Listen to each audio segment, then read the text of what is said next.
تعارف شاعر مرزا محمد رفیع سودا، پیدائش 1713، وصال 1781۔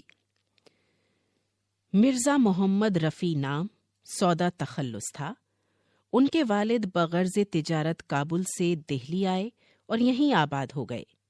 سودا دلی میں پیدا ہوئے اور قدیم رسم و رواج کے مطابق عربی و فارسی کی تعلیم حاصل کی۔ بچپن ہی سے نہایت ذہین اور موزوں طبع تھے۔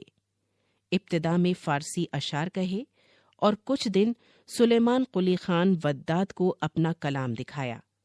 اس کے بعد شاہ حاتم کے باقاعدہ شاگرد ہوئے۔ سودا کی شاعری کا شہرہ سن کر نواب شجاع الدولہ نے برادر من مشفق من لکھ کر انہیں لکھنؤ آنے کی دعوت دی۔ سودا اس وقت تو نہ جا سکے، مگر کچھ عرصے کے بعد حالات نے انہیں دلی چھوڑ کر لکھنؤ جانے پر مجبور کر دیا۔ یہاں نواب شجاع الدولہ اور ان کے بیٹے نواب آصف الدولہ کے زمانے میں خاطر خواہ پذیرائی ہوئی اور لکھنؤ میں ہی انتقال کیا۔ سودا نے شاعری کی تمام اصناف میں طبع آزمائی کی ہے، مگر قصیدہ گوئی اور ہجو نگاری میں ان کا مرتبہ سب سے بلند ہے۔ ان کے قصائد اپنے پرشکوہ لب و لہجے، مضامین کی تازگی، خیال کی بلندی، کلام کی چستی اور بندش کے اعلیٰ نمونے ہیں۔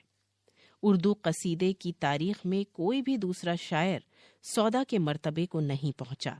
سودا کے بعد قصیدہ نگاری میں دوسرا بڑا نام ذوق کا ہے۔